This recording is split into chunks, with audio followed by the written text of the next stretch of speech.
প্রিয় ষষ্ঠ শ্রেণীর শিক্ষার্থী বন্ধুরা, কেমন আছো তোমরা? আশা করি সবাই ভালো আছো। আজকেও তোমাদের ইতিহাস ও সামাজিক বিজ্ঞান ক্লাসে তোমাদের সবাইকে স্বাগতম জানাচ্ছি।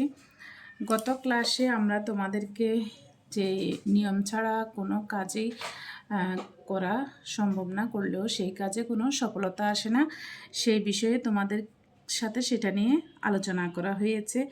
এবং পরবর্তীতে শিক্ষার্থীরা বলেছে যে আমাদের শ্রেণীকক্ষে দিনের শুরুতে বিদ্যালয়ে আসা যাওয়ার সময়, টিফিনের সময় এবং ছুটির সময় সহ বিভিন্ন সময়ে মাঝে মাঝে বিশৃঙ্খলা সৃষ্টি হয়। সেই ক্ষেত্রে আমাদের শ্রেণীকক্ষ, বিদ্যালয়, পরিবার এবং সমাজে আচার আচরণের কিছু নিয়ম তৈরি করা প্রয়োজন।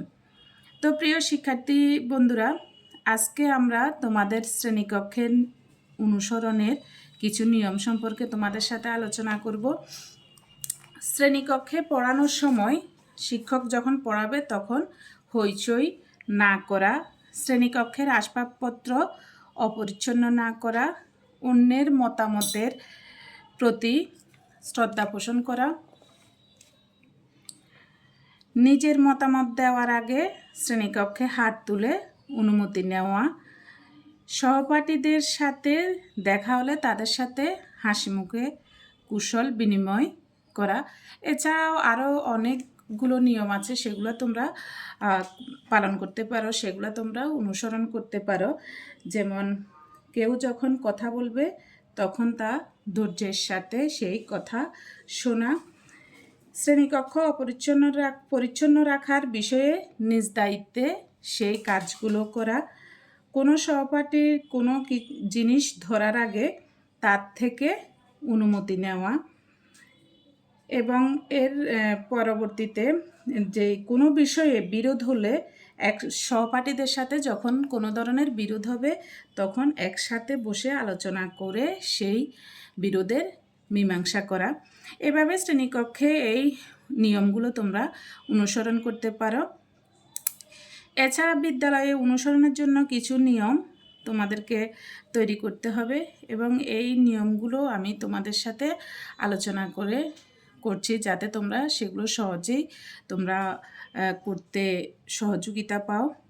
যেমন বিদ্যালয়ে প্রবেশ এবং বাইরে যাওয়ার জন্য ধৈর্যের সাথে লাইনে দাঁড়ানো, বিদ্যালয়ে কোনোভাবেই অপরিচ্ছন্ন না করা, বিদ্যালয় পরিষ্কার রাখতে নিয়মিত দায়িত্ব পালন করা, বিদ্যালয়ের যে কোনো অনুষ্ঠানে শৃঙ্খলার সাথে অংশগ্রহণ করা যাতে কোনো বিশৃঙ্খল পরিবেশ সৃষ্টি না হয়, এবং বিদ্যালয়ের কোনো বিষয়ে দায়িত্ব নেওয়া হলে তা যথাযথভাবে মেনে চলা বা পালন করা অবশ্যই শিক্ষার্থীদের দায়িত্ব এবং কর্তব্যের মধ্যে পড়ে। তো প্রিয় শিক্ষার্থীরা, এরপরে দেখো পরিবারে ও সমাজে অনুসরণের জন্য কিছু নিয়ম, যে নিজের কাজ নিজে করা, অন্যের ক্ষতি হয় এমন কোনো কাজ না করা, ছোটদের স্নেহ করা এবং বড়দেরকে শ্রদ্ধা করা, অন্যের মতামতের প্রতি শ্রদ্ধা পোষণ করা, সমাজের প্রচলিত বিভিন্ন রীতিনীতি মেনে চলা এবং অপ্রয়োজনে কোথাও ভিড় না জমানো, এবং নতুন মানুষের সাথে কথা বলার সময় আগে নিজের পরিচয় দেওয়া, এরপর অনুমতি নিয়ে বিনয়ের সাথে কথা বলা।